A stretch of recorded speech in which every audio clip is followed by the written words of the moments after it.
હવે અહીંયા લગાવી દઈએ આ ઓબો અને તુલસીને આ જે ફૂલ છે બરાબર થોડુંક પીસી દઈએ.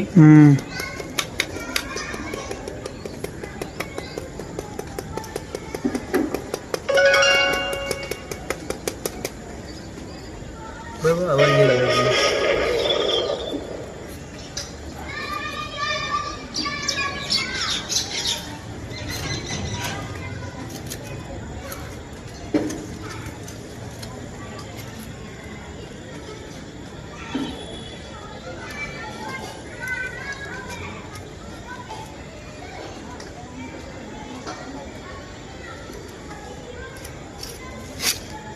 જો ગાઈસ આટલા મસ્ત ફૂલ અને આબો ના તુલસી લગાવી બરાબર. હવે મસ્ત આને એકદમ કરી દઈએ, સ્ટોપ કરી દઈએ. ગાઈસ મસ્ત લગાવી દીધું તુલસી ગુલાબ અને આબો બરાબર. બાકી જો અહીંના બાજુ મેં